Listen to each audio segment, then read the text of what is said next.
ने बिहार के चुनाव से पहले चला मास्टर स्ट्रोक 1,25,000 करोड़ के पैकेज का ऐलान। जिस राज्य में जाएं, बात तो करेंगे कोऑपरेटिव फेडरलिज्म की, लेकिन आचरण करेंगे उसके प्रतिकूल। राज्य की सरकार को जलील करेंगे। इधर मुख्यमंत्री नीतीश कुमार का सीधा हमला, फिर आंखों और जुमलों में उलझा रहे हैं मोदी। पहले से मंजूर परियोजनाओं को बता रहे हैं पैकेज का हिस्सा। राहत मिलेगी क्योंकि एक कंफ्यूजन उसमें से समाप्त हो गया और आज उस प्रक्रिया का एक हिस्सा हो गया। अब ये फाइनल नोटिफिकेशन भी जल्दी होगा। नोएडा में घर के खरीदारों को मिली बड़ी राहत। सरकार ने ओखला बर्ड सैंक्चुरी के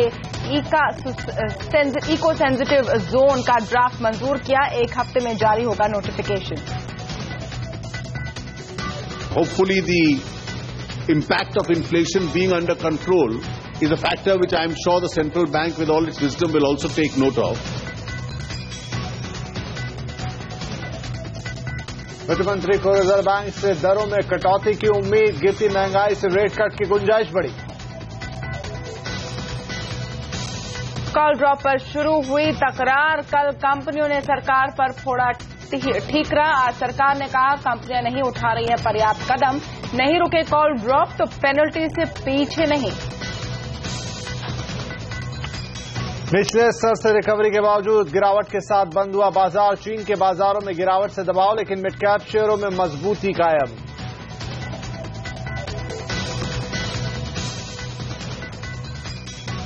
नमस्कार, आप देख रहे हैं आवाज एट 9। मैं हूं तमन्ना इनामदार तक।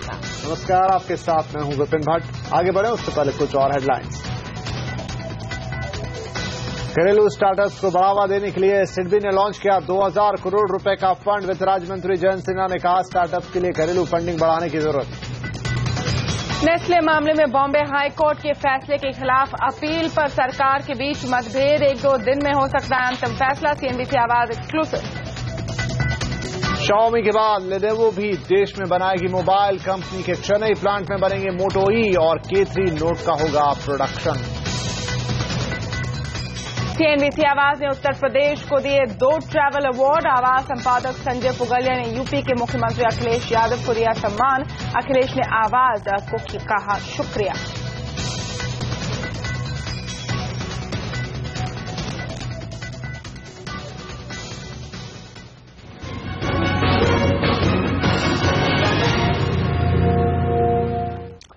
तो सबसे पहले बात बिहार की। बिहार में विधानसभा चुनाव का संग्राम बेहद दिलचस्प हो गया है। प्रधानमंत्री नरेंद्र मोदी ने आज अपना मास्टर स्ट्रोक चला। मोदी ने बिहार में 1.25 लाख करोड़ रुपए के पैकेज के साथ मौजूदा विकास योजनाओं के लिए 40,000 करोड़ रुपए देने का ऐलान किया। प्रधानमंत्री ने कहा कि अगर हमें लोगों की दिक्कतें दूर करनी है तो विकास ही इकलौता रास्ता है। उन्होंने बिहार के मुख्यमंत्री नीतीश कुमार की आलोचना करते हुए कहा कि विकास के इन कामों के लिए मुख्यमंत्री को बुलावा भेजा गया था, लेकिन वो राजनीति में व्यस्त हैं। उधर नीतीश कुमार ने सरकार के जवाबी हमला करते हुए कहा कि मोदी जुमलों और आंकड़ों में राज्य की जनता को उलझा रहे हैं। वो पहले से मंजूर परियोजनाओं को पैकेज का हिस्सा बता रहे हैं।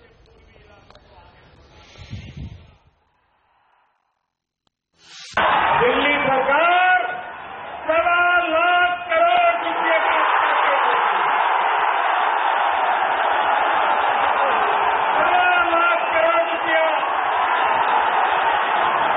बिहार का भाग्य बदलने के लिए 1.25 लाख करोड़ रुपये 1.25 लाख करोड़ के उपरांत ये 40,000 करोड़ रुपया भी बिहार के विकास के लिए जोड़ा जाए। याचक बिहार के विकास के लिए, बिहार की खिदमत के लिए याचक बनना पड़े, मुझे कोई एतराज नहीं है। और जब भी जरूरत पड़ेगी मैं याचक बनने को तैयार हूं। और फिर एक तरफ वो याचक कहते हैं मुझे और दूसरी तरफ अहंकारी कहते हैं। ये बड़ा विरोधाभासी है। दूसरी ओर राहुल गांधी का प्रधानमंत्री पर वार जारी है। अमेठी में किसानों के साथ चौपाल करते वक्त उन्होंने कहा कि मोदी सरकार सत्ता में आते ही काले धन के बारे में भूल गई। सरकार खुद ऐसे लोगों की मदद करने में जुट गई है जो काला धन रखते हैं। उन्होंने भूमि अधिग्रहण बिल पर भी सरकार को घेरा और कहा कि किसानों के हक के लिए इस बिल को रोका गया है। जब तक इसमें जरूरी बदलाव न हो जाए इसे पास होने नहीं दिया जाएगा। मोदी जी की सरकार आई उस दिन के बाद मोदी जी काला धन के बारे में भूल गए। जी 15 लाख के बारे में भूल गए, ललित मोदी जी के बारे में भूल गए। तो पहला काम हमारा ये है कि हम उनको ये याद दिलाना चाहते हैं कि जो उन्होंने 15 लाख रुपए का वायदा किया था, जो यहाँ युवा बैठे हैं, जो उन्होंने ये सपना दिखाया था इनको कि 15 लाख रुपए देंगे, तो हम उन पर दबाव डाल रहे हैं कि भैया ये जो आपका काला धन की बात की थी इनको 15 लाख रुपए दीजिए। पहले किसी की भी जमीन ले लेते थे। बड़ा बिजनेसमैन आता था नोएडा में, मतलब 16 मिला 1 ट्रैक बनाया, आता था कहता था भैया मुझे ये जमीन अच्छी लग रही है। आपका नाम क्या है? शिवदेव गुप्ता जी की जमीन अच्छी लग रही है मुझे, तो शिवदेव गुप्ता जी को उठा के फेंक देते थे और उसकी जमीन उठा के ले लेते थे। फिर उसमें जो करना था, हाउसिंग करना, घर बनाने थे, उनको बेचना था या फॉर्मूला 1 ट्रैक करना था। तो हमने कहा ये नहीं चलेगा, हम बिल लाए और हमने ये सब बंद कर दिया। तो चुनाव से पहले बिहार को दिए गए इस पैकेज पर आरजेडी ने भी सवाल उठाए हैं। पार्टी के नेता मनोज झा ने कहा कि प्रधानमंत्री का लहजा लोकतांत्रिक नहीं था। जिस प्रकार से ये बोल रहे थे कि मैं दे रहा हूं, 40 चाहिए, 50 चाहिए, 70 चाहिए, 80 चाहिए, ये जुबान एक लोकतांत्रिक जुबान नहीं है। वो हमें कष्ट हुआ है, बिहार की आम आवाम को कष्ट हुआ है। तीसरी चीज, आप पूरे पृष्ठ का विज्ञापन गवर्नमेंट मशीनरी से दे रहे हैं और उसको पार्टी का स्लोगन का उसमें इस्तेमाल कर रहे हैं, जबकि चुनाव की तिथियों की घोषणा नहीं हुई है। ये आवाम को खटक रहा है। मैगी मामले पर बॉम्बे हाईकोर्ट के फैसले के खिलाफ सुप्रीम कोर्ट में अपील की जाए या नहीं, इसको लेकर सरकार में भारी मतभेद है। सीएनबीसी आवाज को मिली एक्सक्लूसिव जानकारी के मुताबिक इन्हीं मतभेदों की वजह से सरकार ने अभी तक सुप्रीम कोर्ट में अपील नहीं की है, लेकिन अगले 1 से 2 दिन में अपील करने पर सरकार फैसला ले सकती है। पूरी खबर जानने के लिए चलते हैं हमारे ब्यूरो चीफ लक्ष्मण रॉय के पास। लक्ष्मण, कौन अपील के पक्ष में और कौन खिलाफ? देखिए, सरकार का एक हिस्सा है जो ये मानता है कि बॉम्बे हाईकोर्ट का जो फैसला आया है मैगी के मुद्दे पर, उस फैसले के खिलाफ सुप्रीम कोर्ट में अपील नहीं करना चाहिए। और ये जो हिस्सा है वो काफी मजबूत हिस्सा है सरकार में। सबसे पहली बात तो ये कि वित्त मंत्रालय, जो हमें सूत्रों से पता चला है, वो खुद नहीं चाहता है कि इस फैसले के खिलाफ सुप्रीम कोर्ट में अपील की जाए। वित्त मंत्री खुद इसके पक्ष में नहीं है, सूत्रों का ऐसा कहना है। साथ ही साथ उद्योग मंत्रालय भी इसके पक्ष में नहीं है।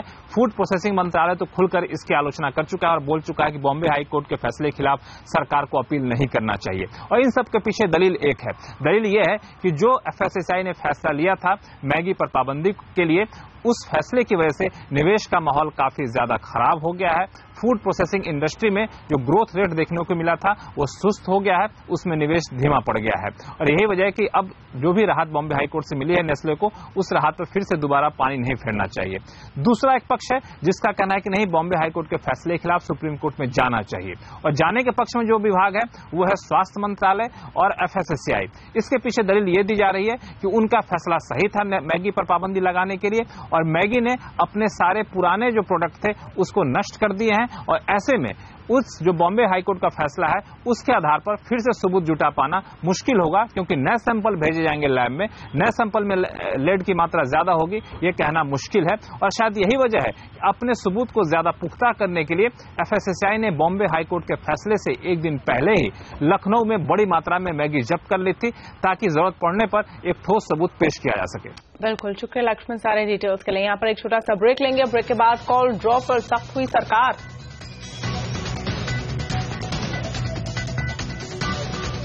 साथ ही जानेंगे आज भी क्यों लाल निशान पर बंद हुए बाजार।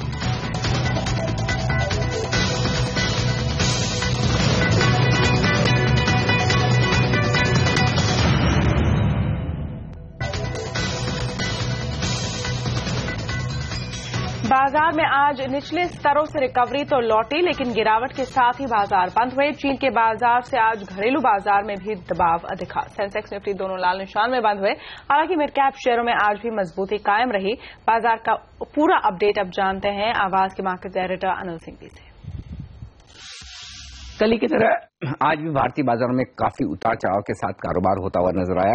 शुरुआत मजबूत हुई और आधा सेशन तक बाजार काफी तेजी के साथ टिके रहे, 8,500 के पार निफ्टी पर और 28,000 के पार सेंसेक्स पर। लेकिन मिड सेशन के बाद चीन के बाजारों में तेज गिरावट जो 5% के आसपास तक की होती दिखी, उससे भारतीय बाजारों पर भी दबाव बना और ऊपरी लेवल से बाजार फिसलते हुए नजर आए।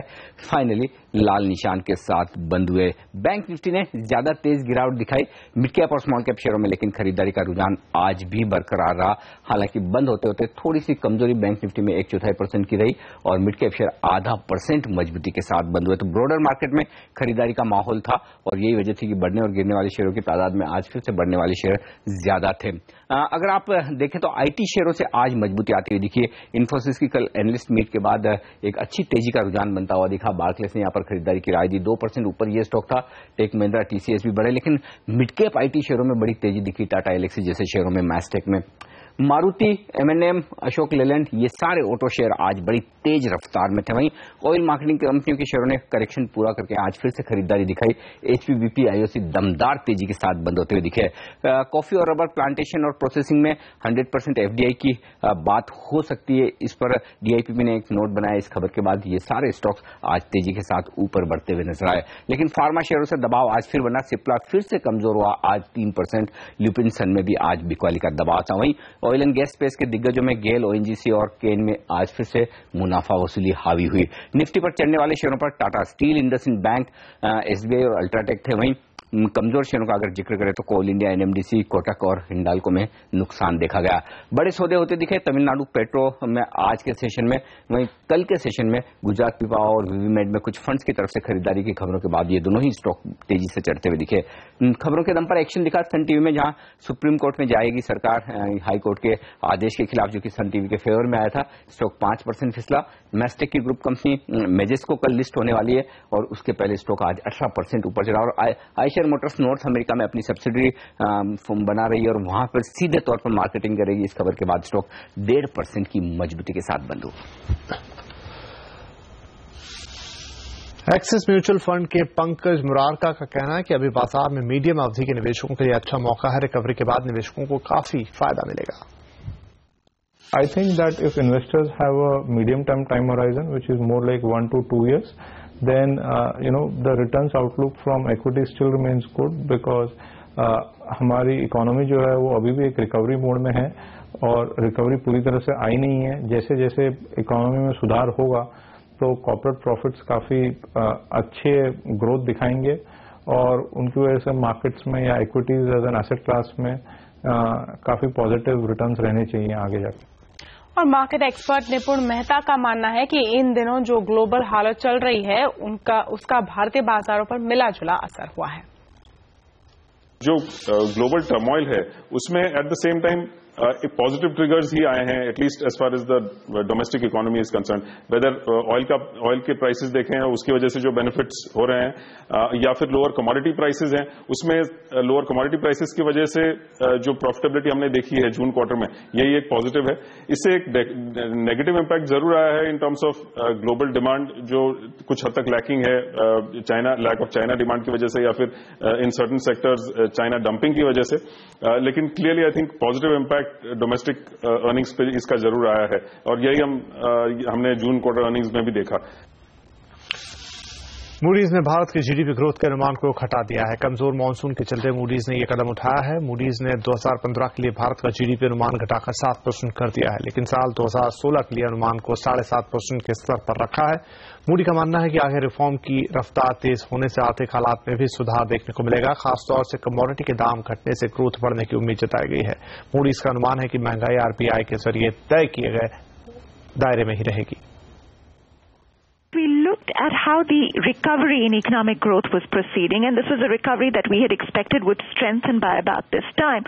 But when we look at the data on industrial output, when we look at sort of bank credit growth, those are still fairly weak. They are recovering, but they're still fairly weak. And based on the kind of recovery that we're seeing, we've notched down growth very slightly, as you said, from 7.5 to 7, which I should emphasize, 7% is still a very good growth rate compared to the rest of the world. और विपक्ष के विरोध के कारण संसद का monsoon सत्र धुलने के बाद वित्त मंत्री ने कहा कि विपक्ष के विरोध की वजह से अहम बिल न अटके, इसके लिए कोई व्यवस्था बनाना चाहिए।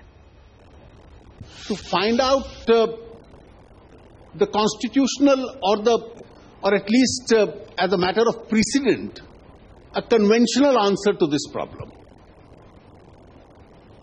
Otherwise, a large number of steps which are extremely important would get struck. One answer lies in a question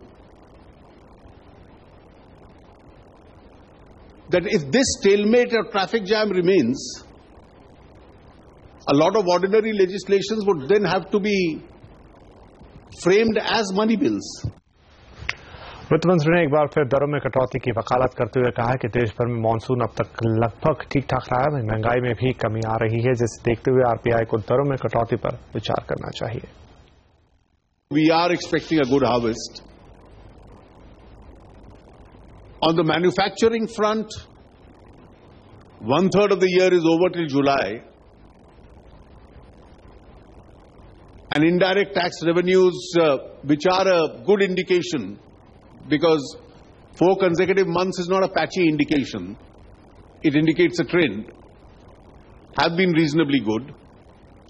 Inflation is under control, and hopefully the impact of inflation being under control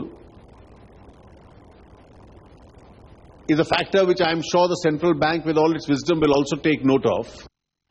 और bank भी ब्याज दरों में कटौती के बारे में सोचने लगे हैं। आईसीआईसीआई बैंक के एमडी और सीईओ चंदा कोचर के मुताबिक महंगाई में कमी आने से दरों में कटौती के आसार बढ़ गए हैं।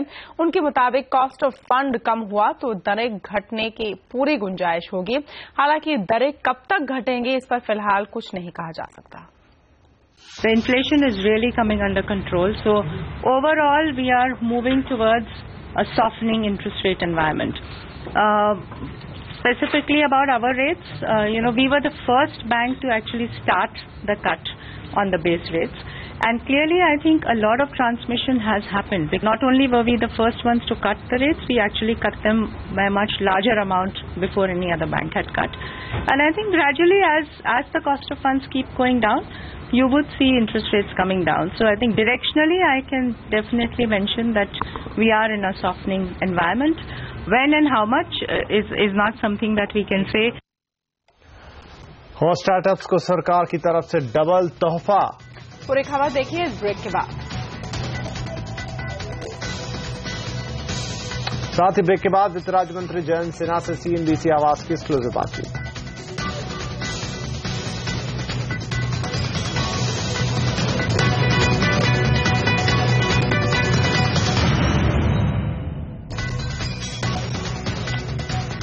वित्त मंत्री अरुण जेटली ने आज मुंबई में स्टार्टअप्स और छोटे उद्योगों को बढ़ावा देने के लिए 2 नई योजनाओं की शुरुआत की है। पिछले बजट में सरकार ने इस काम के लिए 10,000 करोड़ रुपए का फंड बनाने का ऐलान किया था। सिडबी के इंडिया एस्पिरेशन फंड को वित्त मंत्री ने आज लॉन्च किया। 2,000 करोड़ रुपए का ये फंड एमएसएमई और अर्ली स्टेज स्टार्टअप्स में निवेश करने वाले वेंचर फंड्स में पैसा लगाएगा, यानी ये है फंड ऑफ फंड्स। इस 2,000 करोड़ रुपए में से 753 करोड़ रुपए का इस्तेमाल स्टार्टअप्स के लिए ही होगा। न्यू एज कंपनी जो आ रहे हैं उन लोगों के लिए रिस्क कैपिटल देने के लिए रिस्क कैपिटल टाइम पर मिलता नहीं है, एडिक्वेट अमाउंट में नहीं मिलता है। उन लोगों को समय पर अगर ये रिस्क कैपिटल नहीं मिला, इक्विटी नहीं मिलता है, तो उन लोगों का प्रोग्रेस नहीं मिल पाता है, उनका जो पोटेंशियल है वो अनलॉक नहीं हो पाता है। इन प्रकार के सभी जितने स्टार्टअप कंपनी हैं उन लोगों को टाइम पे उचित अमाउंट में उनको रिस्क कैपिटल देने के लिए इंडिया एस्पिरेशन फंड्स का आज लॉन्च हुआ है।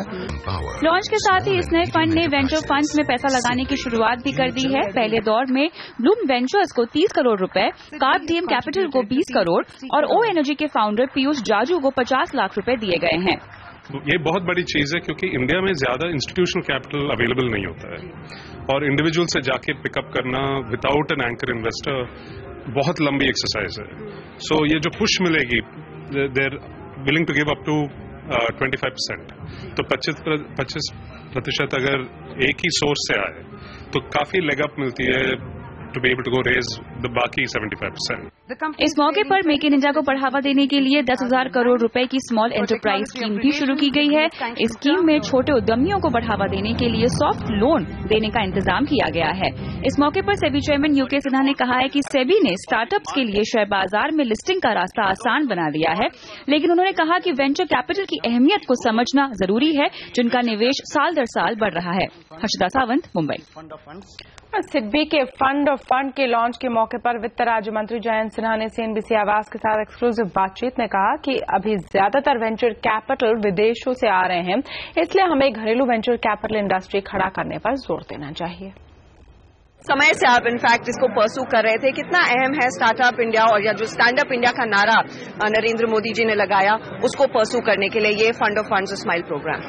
जो फंड ऑफ फंड्स आज हम लोगों ने जिसकी घोषणा की है ये स्टार्टअप इंडिया के लिए बहुत ही महत्वपूर्ण है। देखिए आज के समय जो हिंदुस्तान में जो निवेश आ रहा है स्टार्टअप कंपनीज के लिए, इनोवेशन के लिए, एंटरप्रेन्योरशिप के लिए, उसमें दो कमियां हैं। पहली कमी तो ये है कि ये बाहर से आ रहा है, ये विदेशी मुद्रा है और हमारी कोशिश ये होनी चाहिए कि हमें अपने देश के अंदर ही डोमेस्टिक वेंचर कैपिटल एक इंडस्ट्री खड़ी कर देनी चाहिए जिसमें कि वो देश की जो समस्याएं हैं उन पे वो काम करें। तो आज जो हम लोगों ने घोषणा की है उससे हम लोगों को बहुत विश्वास है कि हम लोगों की एक देश की ही वेंचर कैपिटल इंडस्ट्री या घरेलू वेंचर कैपिटल इंडस्ट्री को हम लोग खड़ा करेंगे जिसमें कि जो देश की समस्याएं हैं उन पे भी काम किया जाएगा, चाहे वो solar affordable medical devices, health care delivery, चाहे वो ट्रांसपोर्टेशन में हो। यहाँ हम लोगों को हिंदुस्तान के लिए नए प्रोडक्ट्स एंड सर्विसेज को हम लोगों को तैयार करना है, तो ये एक बहुत अहम बात है। दूसरी बात जो मैं कहूँगा कि अगर हम लोग देखें कि रोजगार कहाँ से आते हैं, तो जो रोजगार आते हैं वो नए कंपनियों से आते हैं। वो जब नए कंपनियां बड़ी होती हैं, स्केल अप करती हैं, तो अधिकतर जो रोजगार होते हैं वो उन कंपनियों से आते हैं। तो आज जो हम लोगों ने घोषणा की, इससे जो हम लोगों को लेवरेज मिलेगा, जो हम लोग फंड्स में पैसे डालेंगे और फंड्स फिर और कंपनियों में फिर निवेश करेंगे और ये कंपनियां जब ग्रो करेंगी तो बहुत मुझे लगता है अधिक मात्रा में हम लोगों को रोजगार भी मिलेगा। तो क्या कॉन्शियस एफर्ट रहेगा फिर इंडिया फर्स्ट आइडियाज को ही तवज्जो देने का, क्योंकि नॉर्मली हमने देखा ई कॉमर्स में कई कॉपी कैट मॉडल्स आए हैं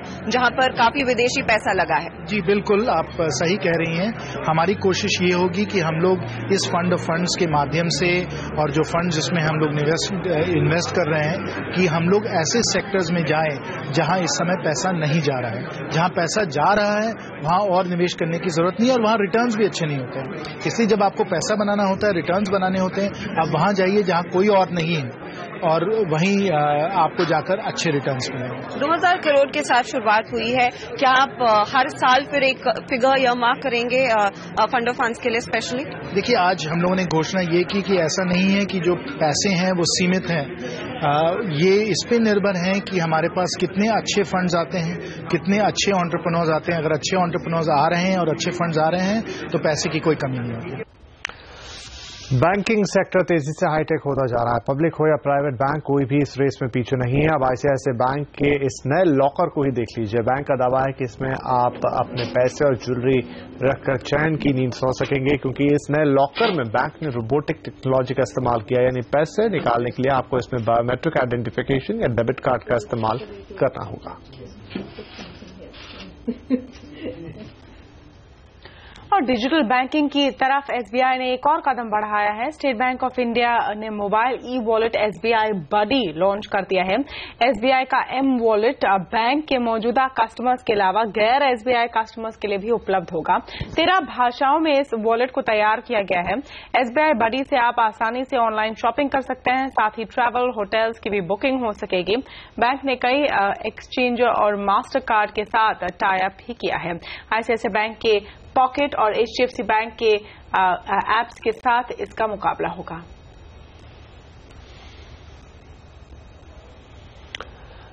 बैंकिंग सेक्टर तेजी से डिजिटाइजेशन की ओर बढ़ रहा है, लेकिन देश में कुछ लोग ऐसे हैं जिन्हें अभी भी केवल अपना बैंक अकाउंट इस्तेमाल करने में अड़चनें झेलनी पड़ रही हैं। प्रधानमंत्री ने 15 अगस्त को लाल किले से जनधन योजना के तहत 17 करोड़ खाते खोलने पर अपनी पीठ तो थपथपाई, लेकिन सच्चाई यह है कि दूर दराज के क्षेत्रों में लोगों को इसका पूरा फायदा नहीं मिल पा रहा है। जनधन योजना के अंदर जुलाई तक 17 करोड़ से ज्यादा बैंक खाते खुले हैं और 15 करोड़ से ज्यादा रुपे कार्ड लोगों को जारी किए गए हैं।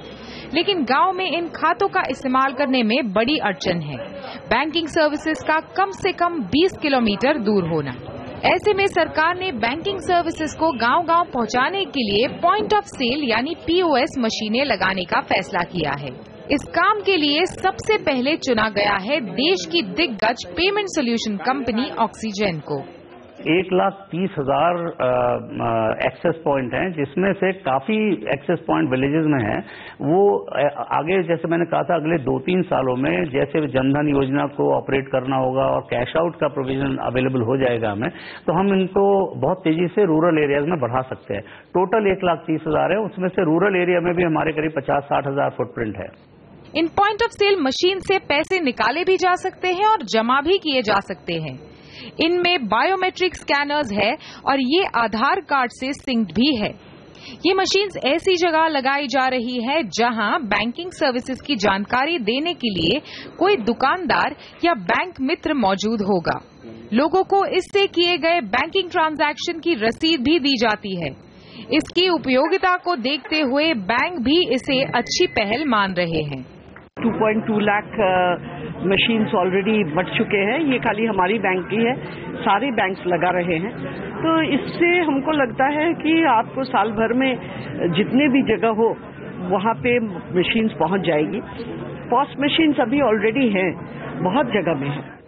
करीब महीने भर पहले ऑक्सीजन ने इन मशीनों को गांव में लगाने का काम शुरू किया है और इस दौरान इसे काफी अच्छा रिस्पांस मिला है। पहले महीने में ही इन मशीनों के जरिए 400 करोड़ रुपए के ट्रांजैक्शन हुए हैं।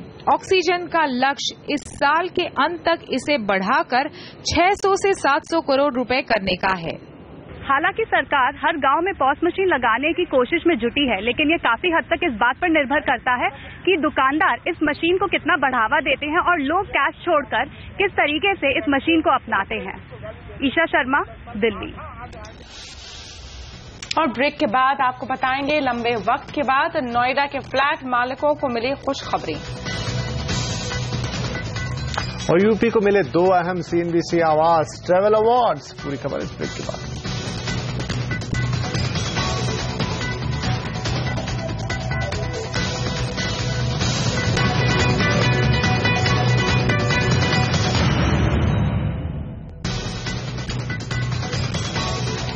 कॉल ड्रॉप के मसले पर टेलीकॉम कंपनियां और सरकार साफ तौर पर आमने सामने दिख रही है। सरकार ने आज साफ कर दिया कि कॉल ड्रॉप की दिक्कत का हल कंपनियों को ही निकालना है और वो इससे मुंह नहीं मोड़ सकती। कॉल ड्रॉप से कंज्यूमर को राहत मिले या नहीं, टेलीकॉम कंपनियां और सरकार इसकी जिम्मेदारी एक दूसरे पर टालने में जरूर लगी हैं। सरकार ने समस्या के लिए कंपनियों को कटघरे में खड़ा करते हुए कहा कि टावर बंद होने के नाम पर कंपनियां जिम्मेदारी से बच रही हैं।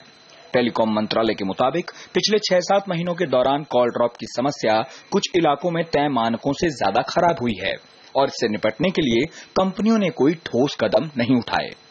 मंत्रालय का मानना है कि सर्विस बेहतर करने के लिए कंपनियों को निवेश बढ़ाना ही होगा। इनको अब इन्वेस्टमेंट करने की जरूरत है कि जहां पर इनके पास स्पेक्ट्रम बढ़ गया है वहां पर इक्विपमेंट में पैसा लगाएं और बिना उस पैसे लगाए के इसकी समस्या का समाधान नहीं कर सकते हैं। इसके अलावा इनको एक चीज और करनी है। एक चीज कहलाती है स्पेक्ट्रम, एक कहलाती है ऑप्टिमाइजेशन ऑफ द नेटवर्क। उस ऑप्टिमाइजेशन ऑफ द नेटवर्क को करने की इनको बहुत ज्यादा आवश्यकता है। सोमवार को ही टेलीकॉम कंपनियों ने कॉल ड्रॉप के लिए सरकार की टावर पॉलिसी को जिम्मेदार बताया था। उनकी दलील थी कि कई संवेदनशील इलाकों में टावर लगाने की इजाजत नहीं मिलने का असर उनकी सर्विस पर पड़ रहा है। हालांकि आज टेलीकॉम कंपनियों के संगठन COAI के सुर थोड़े नरम नजर आए। We welcome, if necessary, the TRAI's investigation of our rating plans. They do that on a quarterly basis. They can continue to do that. And I think we need to not to get into an adversarial position on this, but a cooperative position, because only if we work together can we solve the problem for the consumer. केंद्र सरकार ने साफ किया है कि वो कोई tower policy तो नहीं लाएगी, लेकिन हर स्तर पर कंपनियों की मदद जरूर करेगी।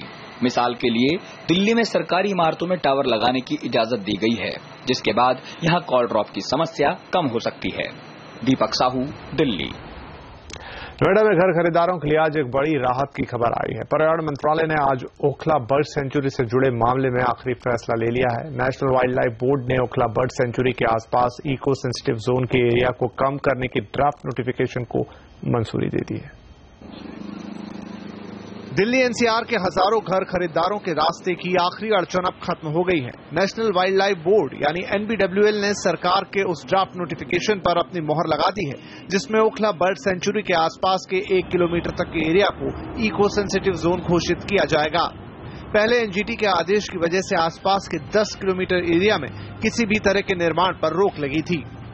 NBWL में इस पर कंसल्टेशन हुआ और वो जो eco sensitive zone with due diligence draft notification हुआ है वो ठीक है, इस तरह का फैसला हुआ है तो मुझे लगता है कि ये एक बड़ी राहत है और आज उस प्रक्रिया का एक हिस्सा हो गया। अब ये फाइनल नोटिफिकेशन भी जल्दी होगा। मंगलवार को लिए गए फैसले के बाद ओखला पक्षी उद्यान के पूर्व, पश्चिम और दक्षिण तरफ के 100 मीटर और उत्तर की तरफ के करीब 1.25 किलोमीटर एरिया को इको सेंसिटिव जोन घोषित किया गया है। सरकार के इस फैसले से नोएडा के हजारों घर खरीदारों को तो राहत मिलेगी ही, उन बिल्डरों को भी फायदा होगा जिनके प्रोजेक्ट पर काम रुका है। ये डिसीजन ने आज हमें बहुत बड़ी राहत दी है। आपको अंदाजा नहीं हो सकता है कि इससे कितनी हमें खुशी मिल रही है। हमें लग रहा है कि हमारी जो लड़ाई है वो आधे तक आ गई है और अभी हमें अपना जो सपनों का घर जो रुका हुआ है वो घर मिल जाएगा। सरकार इस ड्राफ्ट नोटिफिकेशन को पिछले साल सितंबर में ही ला चुकी थी, मगर इस पर आखिरी फैसला अब तक नहीं हो पाया था। आज के फैसले के बाद हफ्ते भर में अंतिम नोटिफिकेशन आने की उम्मीद है। देर से ही सही, लेकिन आखिरकार अपने घर जाने का इंतजार कर रहे दिल्ली एनसीआर के 70,000 लोगों को राहत मिल ही गई और इसके साथ ही 2 साल से चल रहा ओखला बर्ड सेंचुरी विवाद भी अपने अंत पर पहुंच गया। रोहन सिंह, दिल्ली। और भारत में ट्रैवल और टूरिज्म इंडस्ट्री का सबसे बड़ा सम्मान है सीएनबीसी आवास ट्रैवल अवार्ड। इस साल सीएनबीसी आवास ट्रैवल अवार्ड समारोह में उत्तर प्रदेश को 2 महत्वपूर्ण अवार्ड मिले हैं। इनमें से एक है अपनी धरोहर यानी मॉन्यूमेंट की सबसे अच्छी देखरेख के लिए बेस्ट मैनेज मॉन्यूमेंट अवार्ड। ये अवार्ड मिला भारत में टूरिज्म के सबसे बड़े प्रतीक ताजमहल को। दूसरा अवार्ड है टूरिज्म की अनूठी पहल यानी न्यू इनिशिएटिव। इसके लिए उत्तर प्रदेश के हेरिटेज आर्क को सम्मानित किया गया। सीएनबीसी आवास के संपादक संजय पुगलिया ने आज लखनऊ में उत्तर प्रदेश के मुख्यमंत्री अखिलेश यादव को यह सम्मान दिया। सीएनबीसी आवास की तरफ से जो सम्मान मिला है उसके लिए मैं पुगलिया साहब का बहुत बहुत धन्यवाद और आभार प्रकट करना चाहता हूं।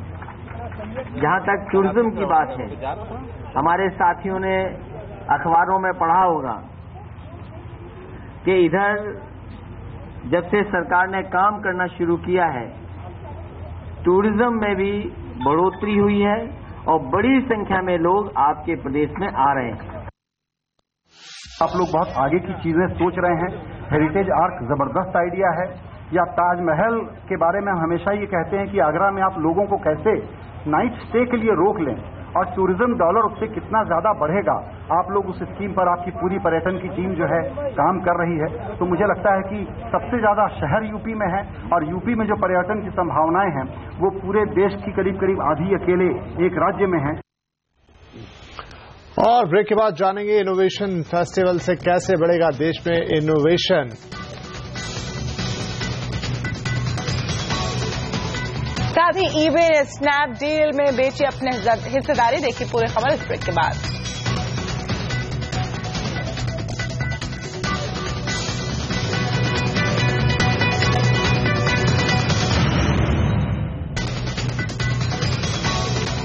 देश का पहला इनोवेशन फेस्टिवल 22 अगस्त को बेंगलुरु में होने जा रहा है। इस फेस्टिवल को खास तरीके से डिजाइन किया गया है और इसका मकसद है हर स्तर पर नई सोच, नई तकनीक, तरीकों और प्रोडक्ट्स को बढ़ावा देना।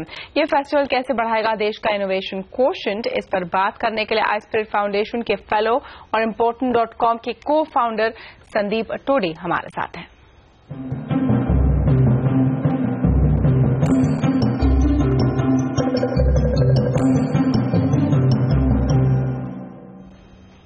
तो संदीप, आपका स्वागत है। 15 अगस्त को लाल किले से अपने भाषण में पीएम मोदी ने स्टार्टअप्स की कोशिशों की तारीफ की। स्टैंड अप इंडिया का संकल्प उन्होंने बताया और कहा कि इनोवेटिव आइडियाज और कारोबार के नए तरीके से स्टार्टअप नए भारत की नींव रख रहे हैं। आप एचआर से जुड़े हैं और आप हमें बताएं कि किस तरह का माहौल चाहिए देश में इनोवेशन को बढ़ावा देने के लिए। क्या हमारे यहाँ माइंडसेट आज भी सर्विस ओरिएंटेड है? Let's say 100 million neurons are there in every new child, और हर एक नए बच्चे में एग्जैक्टली उतने ही होते हैं। तो फिर ये ऐसा कौन सा मार्ग है, ऐसी कौन सी पद्धति है जिससे एक साइंटिस्ट बन जाता है, एक फिलोसफर बन जाता है, और एक राइटर बन जाता है, और एक इंजीनियर बन जाता है। ये पूरा का पूरा जो विषय है ये बहुत कॉम्प्लेक्स विषय है।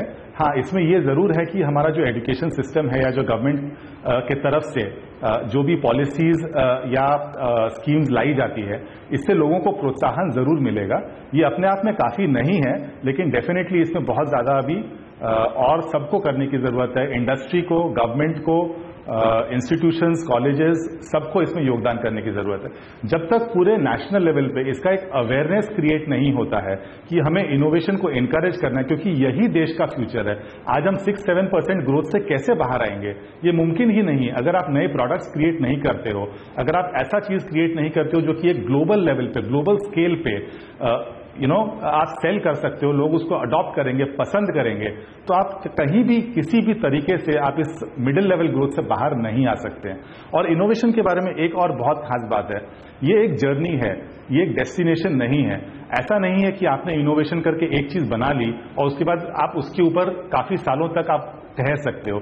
आपको कंटिन्यूअसली उसमें इंप्रूवमेंट और नए इनोवेशंस को लाना पड़ेगा, बिकॉज आपके साथ कंपटीशन सामने खड़ी है।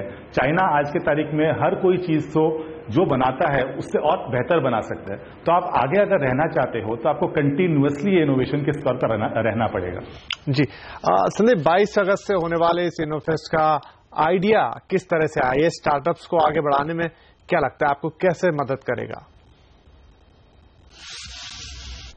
Yes, so this is actually, अगर आप देखें इनोवेशन के लिए आप बहुत कुछ कर सकते हो। आप लोगों को प्रोत्साहित कर सकते हैं कि आप इनोवेट करो, एक्सपेरिमेंट करो, लेकिन at the end of the day आप ये कैसे ये कैसे आप इंश्योर करोगे कि इनोवेशन सक्सेसफुल होगा।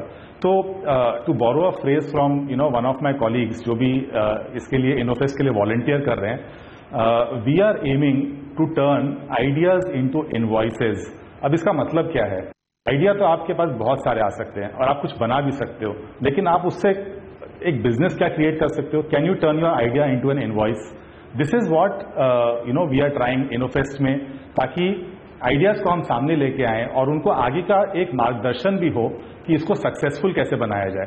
अल्टीमेटली आप अपने लाइफ में कोई प्रोजेक्ट बना रहे हैं कि ये प्रोडक्ट बना रहे हैं, ये आपको डिफरेंशिएट करना होगा। हमारे देश में बहुत सारे प्रोग्राम्स और स्कीम्स गवर्नमेंट ने भी लॉन्च किए हैं कि आप इस चीज पे R&D करो, आप रिसर्च करो, आप पेपर पब्लिश करो, लेकिन उसके बाद क्या होता है? वो सिर्फ लैबोरेटरी में रह जाता है या फिर कोई थीसिस पेपर में रह जाता है, वो आगे नहीं बढ़ पाता है। वो आइडिया सिर्फ आइडिया रह जाती है, उसका इनवॉइस नहीं बन पाता है। सो सिंपल सी बात है, आइडिया टू इनवॉइस, प्रोडक्ट और प्रोजेक्ट, ये हमें डिसाइड करने में हम उनकी मदद करेंगे। जी, बहुत बहुत शुक्रिया हमसे बात करने के लिए। और ईबे ने स्नैपडील में अपनी कुछ हिस्सेदारी बेची है। ईबे स्नैपडील में शुरुआती निवेशक है। कंपनी के वैल्यूएशन में पिछले 2 साल में हुई खासी बढ़त को देखते हुए ईबे ने हिस्सेदारी बेचने का फैसला लिया है। ईबे का कहना है कि वो हिस्सेदारी बेचकर पैसा दूसरे बिजनेस में लगाएगी। हालांकि ईबे ने यह भी साफ किया कि कंपनी के लिए भारत एक अहम बाजार बना रहेगा। कंपनी आने वाले समय में भारत में अपनी मौजूदगी बढ़ाने की कोशिश करेगी। ब्रेक के बाद दिखाएंगे लेनोवो का मेक इन इंडिया।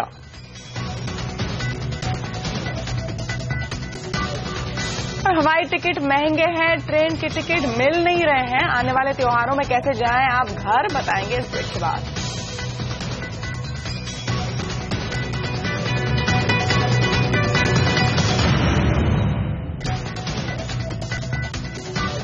चालू मानसून सीजन अब खत्म होने की कगार पर है। इस सीजन में 1.5 महीने से भी कम का वक्त बचा है और इस दौरान पूरे देश में सामान्य से 10% तक कम बारिश हुई है। हालांकि 24% इलाकों में सामान्य से ज्यादा बारिश और 41% इलाकों में सामान्य बारिश से देश के ज्यादा हिस्सों में स्थिति काबू में है, लेकिन 35% इलाकों में सामान्य से कम बारिश होने के कारण वहां चिंता बनी हुई है। इस बीच पूर्वी और दक्षिणी भारत में मानसून फिर से सक्रिय हो चुका है और 24 घंटों में पूर्वी उत्तर प्रदेश, मध्य प्रदेश और आंध्र प्रदेश के अलावा तमिलनाडु के कुछ इलाकों में अच्छी बारिश हुई है। अगले 24 घंटों में इन इलाकों में भारी बारिश जारी रह सकती है। इस पूरे सीजन के दौरान राजस्थान, गुजरात और मध्य प्रदेश में काफी अच्छी बरसात हुई है। हालांकि पूर्वी भारत समेत दक्षिण भारत के ज्यादातर इलाकों में स्थिति खराब है।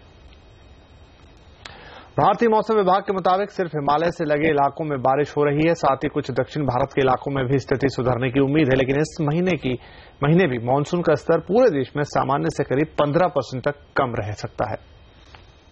रेनफॉल एक्टिविटी जो एक्सपेक्ट कर रहे हैं मेनली सब डिविजन्स अलोंग द हिमालय, जैसे यूपी में, बिहार में एंड नॉर्थ ईस्ट में और इवन थोड़ा साउथ पेनिनसुला में, but overall even August next जो भी दिन है अगस्त का पूरा सबड्यूड रहने का ही संभावना है। तो ऐसा होल अगस्त में भी जैसे जुलाई में था 15 से 20% का डेफिसिट रहेगा। और इलाहाबाद हाईकोर्ट ने एक अहम फैसले में कहा कि सांसदों, विधायकों, आईएएस अफसरों और सरकारी कर्मचारियों के बच्चे सरकारी स्कूलों में पढ़ेंगे। अगर उनके माँ बाप उन्हें कॉन्वेंट स्कूल में भेजते हैं तो सरकारी खजाने में उतना ही पैसा जमा कराना होगा।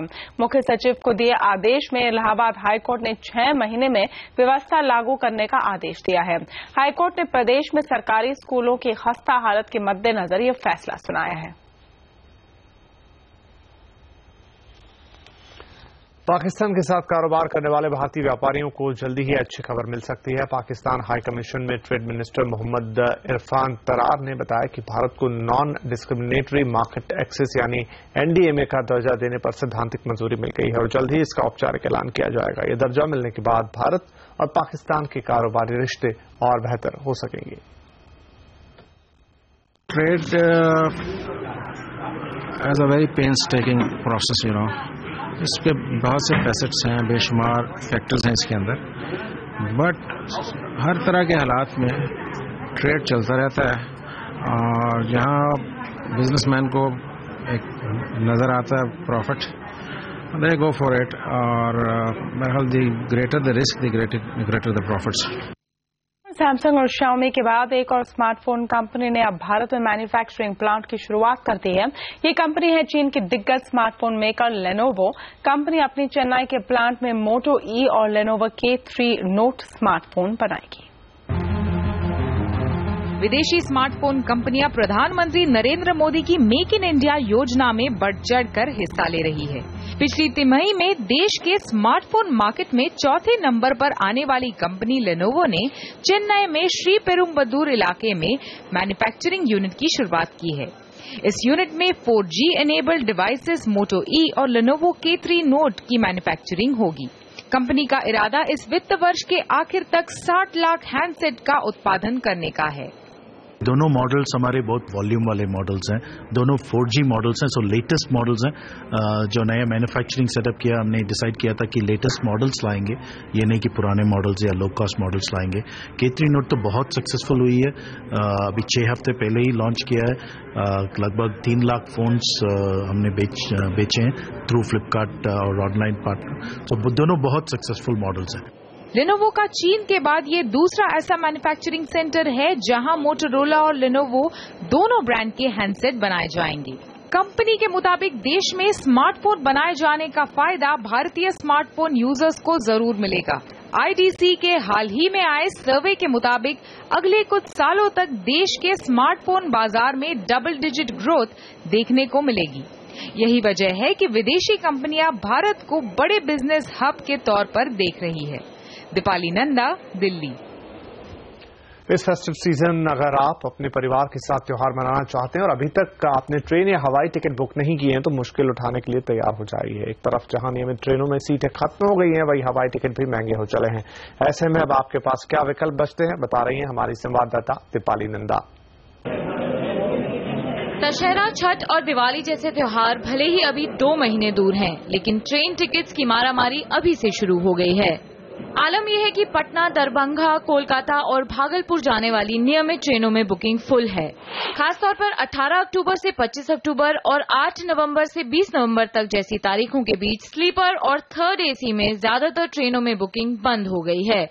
वहीं सेकेंड एसी में वेटिंग लिस्ट 400 से ऊपर चल रही है। रेल मंत्रालय ने फेस्टिव डिमांड को देखते हुए स्पेशल प्लान तैयार किया है, जिसके तहत सभी डिवीजन में स्पेशल ट्रेनें चलाई जाएंगी। खासतौर पर east central railway, eastern railway, north east frontier railway में जनसाधारण, तत्काल स्पेशल और तत्काल प्रीमियम ट्रेन चलाने के लिए कहा गया है। सूत्रों से मिली जानकारी के मुताबिक अगले 15 से 20 दिनों के बीच इन ट्रेनों का ऐलान कर दिया जाएगा। लेकिन जनसाधारण ट्रेनों के अलावा दूसरी स्पेशल ट्रेनों में आपको 10% से लेकर 30% तक अतिरिक्त किराया देना होगा। पूरी डिमांड को एब्जॉर्ब करने के लिए हम तो चाहेंगे कि ट्रैफिक उठाएं, हमको भी तो अर्निंग होती है, लेकिन हमारे पास पाथ की भी कॉन्स्ट्रेंट है। हमारे पास उतना पाथ अवेलेबल होना चाहिए कि हम वो सारी ट्रेनें डिमांड के मुताबिक चला पाएं। लेकिन हमारी कोशिश यही रहती है कि जितनी भी डिमांड को हम मीट कर सकें स्पेशल के जरिए भी, और हमारी रेगुलर एग्जिस्टिंग ट्रेन में ऑगमेंटेशन के जरिए भी हम करते हैं। काफ़ी ट्रेन में हम एक्स्ट्रा कोचेज लगाएंगे ताकि एक्स्ट्रा बर्थ क्रिएट हो और डिमांड को मीट कर सकें। फेस्टिव सीजन के दौरान हवाई यात्रा के लिए भी आपको जेब ज्यादा ढीली करनी पड़ सकती है। खासतौर पर दुर्गा पूजा और दिवाली के आसपास हवाई किराए 30 से 40% तक बढ़ सकते हैं। दिवाली और दुर्गा पूजा के लिए अगर आज टिकट बुक कराते हैं तो दिल्ली से मुंबई का किराया 3,000 रुपए का है, जो दिवाली के एन वक्त पर 4,000 रुपए से भी ज्यादा पहुंच सकता है। दिल्ली से पटना का मौजूदा हवाई किराया करीब 5,500 रुपए का है, जो त्योहारों के दिन 7,000 तक पहुंच सकता है। एक्चुअली लास्ट मिनट की भी बहुत रश रहता है लास्ट मिनट बुकिंग करने के लिए, और उस टाइम फेयर्स फिर उसका कोई हिसाब किताब नहीं रहता फेयर्स का उस टाइम पे, क्योंकि एयरलाइंस पे उस टाइम 2-4 सीटें रह जाती हैं तो वो फेयर बहुत बढ़ा देते हैं। त्योहारी सीजन के दौरान ट्रेन में डिमांड जहां 30 से 40% तक बढ़ जाती है, वहीं हवाई टिकट्स की डिमांड में 20 से 25% तक का इजाफा देखने को मिलता है। ऐसे में समझदारी इसी में है कि आप अंतिम मौके का इंतजार किए बिना अभी अपनी बुकिंग करा लें। दीपाली नंदा, दिल्ली। आवाज एट 9 में आज के लिए इतना है। कल आपसे फिर होगी मुलाकात, तब तक के लिए नमस्कार।